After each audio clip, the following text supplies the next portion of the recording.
اینجا بازار ماهی فروش های رشت توی جاده انزلی. انواع ماهی ها رو میشه از اینجا تهیه کرد. از شب ماهی میریزن اینجا و انواع ماهی ها هم هست.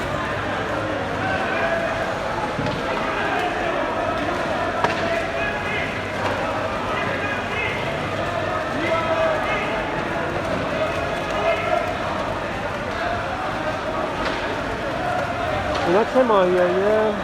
حالا کلا تو این بازار 4 تا نوع ماهی‌های گرمابی، ماهی‌هایی که به اصطلاح پرورشی هستن،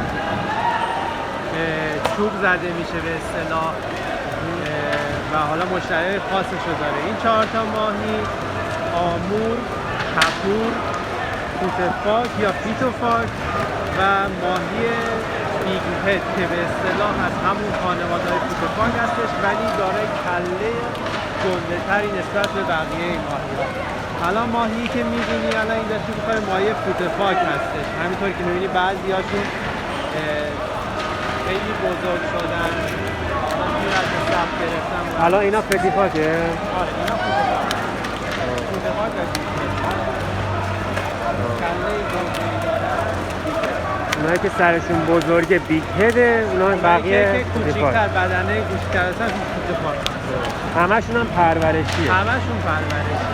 کلا ماهیایی که توی این بازار میاد پرورشیه. این ساعت از شب که چوب زده میشه ماهی‌های پرورشیه که به تمام استان‌های مختلف ایران و حتی صادرات به کشور عراق، ترکیه و حتی روسیه هست. از اینجا.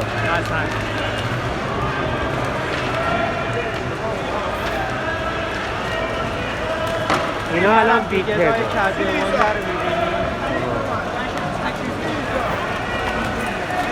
اینا ماهی بیگ هده. چون سرشون بزرگه بهشون میگن بیگ هد. خیلی هم خوشمزه است. کیلویی 30,000 تومان الان داره چوب میخوره.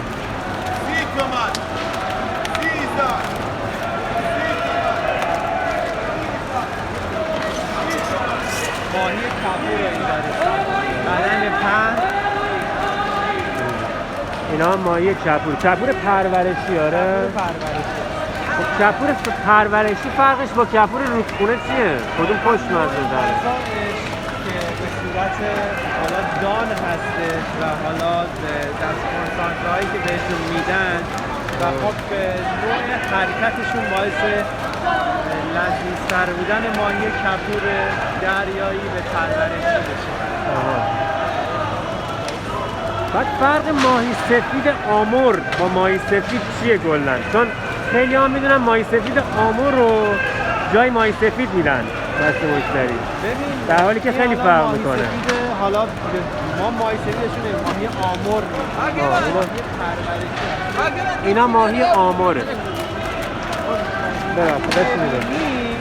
حالا نوع پولکاش بزرگتر از ماهی سفیده و حالا تقریبا میشه گفت چطوری بگم نوع رنگش هم نسبت به ماه رنگی بالاش تقریبا یه حالت خاکستری داره، در حالی که تو ماهی سفید بیشتر به رنگ نقره‌ای میره که الان حالا تو برگشت اگه شد تو جلو ماهی‌های سفیدی که قبلا سفید شده رو بهتون نشون میدونم. خب بهترین ماهی علفخوار هستش، در حالی که ماهی سفید تقریبا میشه گفت چون صدف میخوره بیشتر به حالت گوشتخوار تشکیل داره. این آمور سایز بزرگتر داره. اینا هم آموره.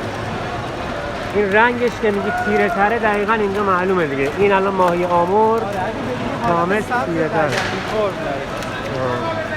کپور هم پشت سرش میتونی ماهی کپور.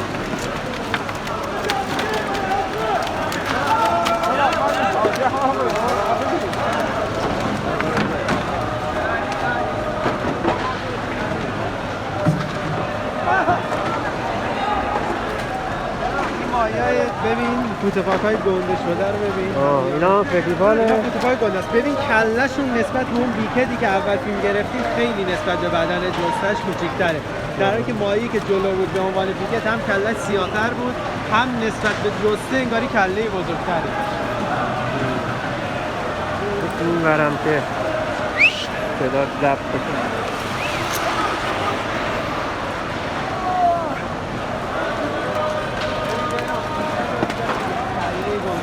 این هم ماهی بیکد کامل کلش مشخصه که چقدر بیگ هده. ولی خیلی خوش خوراکه. توی ماهی پرورشی فکر کنم پرطرفدارترین باشه، نه؟ خوشمزه ترین تقریبا میشه گفت. حالا آمور و کپور هم خوراک خاصشون رو دارن، ولی تو خانواده پوتفاک‌ها به نظر من بیکد خیلی خوشمزه داره، هرچند که بیشتر وزنش سر کله و دمش میره بیرون. این پوتفاک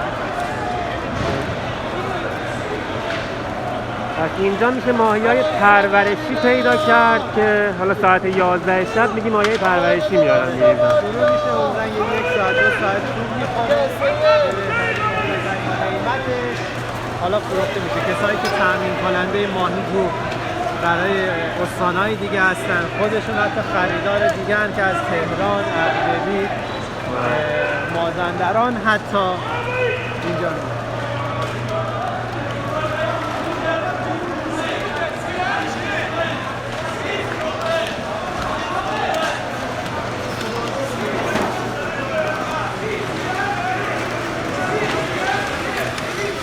این بار استخری که اومده ماهیاش در همه تقریبا تو بارهای دیگه ای که میدیده جلوی حجرات تقریبا تفکیک شده بود، ولی حالا این استخدار یا آخر استخرش بوده یا اینکه حالا چیز نداشته بارش کاملا در هم هست. یعنی هم کپور داره توش، هم ببینی آمور داره، هم پوتفاک و حتی بیکد. قیمت ماهی هم رو رنج 30 تومن 35 تومنه امشب بسنجه. امروز چندمه؟ آره اول اسفند. اول اسفند سال 99 قیمت ماهی ها تقریبا داره میخوره میره بالا.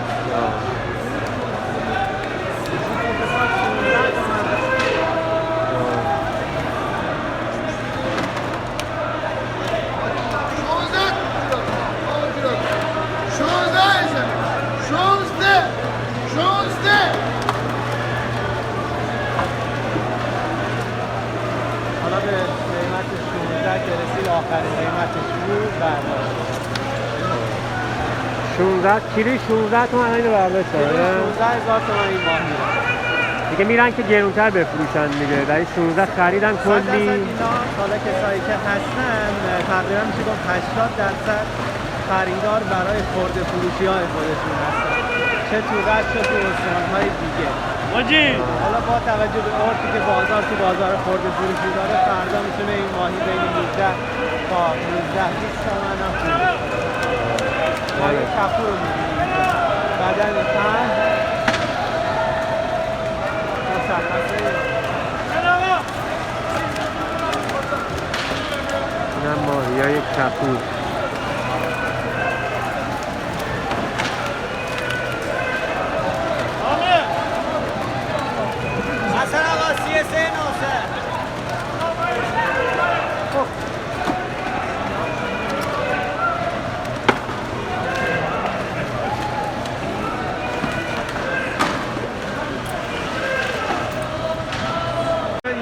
می‌خواستی اون ماهی سفید رو ببینی که تفاوتش با اون آمور سفیدی که میگه. ببین انواع ماهی سفید اینجا هست. ببین رنگ پوستش، اون نقره فامی که داره و نوع اون پولک، حتی قسمت تیره رنگش نسبت به اون آمور.